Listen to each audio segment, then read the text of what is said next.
Oke, kita mulai langsung apa aja pembahasannya hari ini. Tentunya kita akan membahas dulu hasil terkini dari kemenangan King MU yang mengalahkan Newcastle United di Boxing Day dengan skor tipis 1-0. Iya, dan kita coba dulu bedah ya.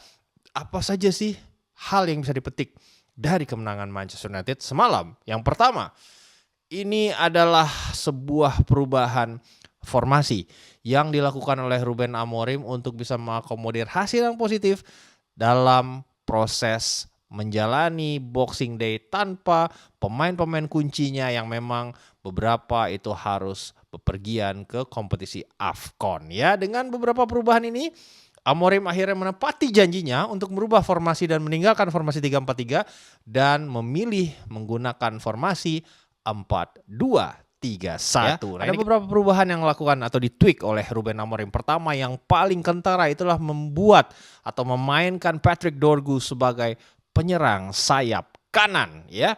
Dan dengan itu Cunha yang didrift ke kiri, tapi dia akan bermain sedikit ada di pocket dan cenderung lebih ke inside ya. Jadi convert inside sehingga Luke Shaw yang mengisi posisi sayap kiri gitu untuk bisa overlap, dan Mason Mount yang menjadi posisi nomor 10 diapit oleh dua double pivot dalam diri Casemiro dan juga Manuel Ugarte. Dengan begitu Luke Shaw kembali ke posisi naturalnya, itu adalah fullback kiri di mana dia sering naik turun dan memiliki kemampuan umpan silang yang cukup presisi. Dan ada satu hal juga yang kentara di laga semalam, jika secara resmi Leny Yoro itu berada di urutan akhir pecking order untuk sisi back tengah pilihan dari Ruben Amorim. Bahkan Aiden Heaven ya justru lebih dipilih ketimbang Leny Yoro dan menjawab dengan penampilan yang cukup meyakinkan, 100% duel dimenangkan dan juga membuat 8 clearance. Luar biasa penampilan dari Aiden Heaven semalam.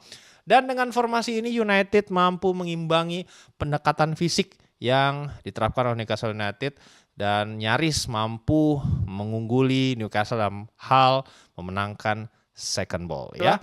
Bagaimana Manchester United sekarang mampu memperbaiki manajemen pertandingan? Nah, ini yang benar-benar digarisbawahi oleh Ruben Amorim selama ini ya. Jika manajemen pertandingan United ini di paruh pertama musim kemarin cenderung buruk, itu yang diimprove gradually dan diperlihatkan secara lebih baik di laga kontra Newcastle United di Boxing Day kemarin ya. Kita lihat dulu statistiknya ya. Meskipun Newcastle United itu mendominasi di babak kedua, ada peluang yang kena tiang dan juga penguasaan bolanya lebih dominan, namun United tetap bisa bertahan ya dan mempertahankan keunggulan ya. United tidak ragu bertahan ketika Newcastle mendominasi, dan saat itu harus dilakukan mereka mampu show the grit gitu. Dan pergantian Casemiro mengindikasikan jika Amorim ini bersedia timnya menderita demi mengamankan kemenangan ya. Dan dengan ini United naik ke posisi 5 dan memperpanjang rekor 100% ya kemenangan atas Newcastle United di Boxing Day ya. Gemilangnya penampilan Patrick Dorgu ketika ditampilkan dalam posisi penyerang sayap kanan dengan tentunya defensive duty sedikit lebih ringan gitu ya. Kalau selama ini dia dimainkan sebagai posisi back sayap, harus maju, kemudian juga harus bertanggung jawab secara defensif. Kemarin kelihatan sekali dia bermain jauh lebih lepas ya di sayap kanan tanpa beban yang terlalu besar dari sisi defensif. Dan itu terlihat dia lebih terlibat dalam permainan sehingga ketika laga memasuki menit ke-60 sudah 36 sentuhan yang dia buat ya.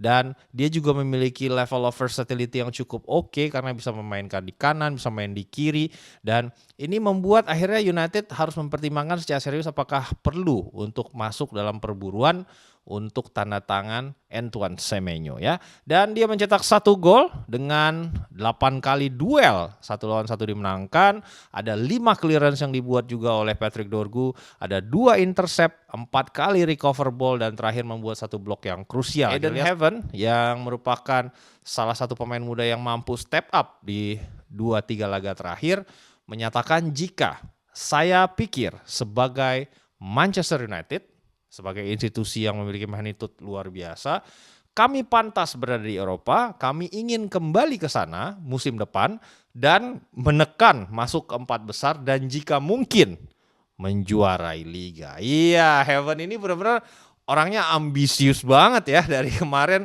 sering banget melakukan statement-statement yang menurut gue cukup optimis, tapi itu kita lihat dari sisi positif aja ya, karena memang mungkin dia punya ambisi yang besar sebagai seorang pemain muda untuk membuktikan diri ya dan mendapatkan kepercayaan lebih dari Ruben Amorim ya. Nah,